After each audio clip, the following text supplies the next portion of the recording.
মাছের ডিমের বড়ার টক বানানোর জন্য আমি মাছের ডিমটাকে ভালো করে ধুয়ে এর মধ্যে বেসন, পরিমাণ মতো নুন, অল্প একটু হলুদ গুঁড়ো আর একটু বেকিং সোডা দিয়ে আমি ভালো মতন করে মাছের ডিমটা বেসনের সাথে মেখে নিচ্ছি। দেখুন এই রকম একটা ব্যাটারের মতন হয়েছে। এরপর কড়াতে সর্ষের তেল দিয়ে এক এক করে আমি বড়াগুলো ভেজে নেব। আমার ভিডিও যদি আপনাদের ভালো লাগে তাহলে অবশ্যই লাইক, কমেন্ট, শেয়ার করবেন। চ্যানেলটিকে সাবস্ক্রাইব করে পাশে থাকবেন।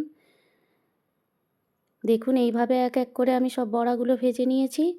এখন আমি নিয়ে নিয়েছি অল্প একটু তেঁতুল। জলের মধ্যে এইভাবে তেঁতুলটাকে চটকে আমি তেঁতুল বের করে নিয়েছি। তারপর তেল, তেজপাতা, পাঁচফোড়ন আর শুকনো লঙ্কা ফোড়ন দিয়ে আমি অল্প একটু তার মধ্যে দিয়ে দিয়েছি হলুদের গুঁড়ি। তারপর দিয়ে দিচ্ছি আমি তেঁতুলটা। তারপর একটু নেড়ে চেড়ে নিয়ে আমি এতে পরিমাণ মতন তেঁতুলের বাটিটাতেই আমি জল নিয়ে দিয়ে দিয়েছি। দিয়ে দিচ্ছি পরিমাণ মতন নুন।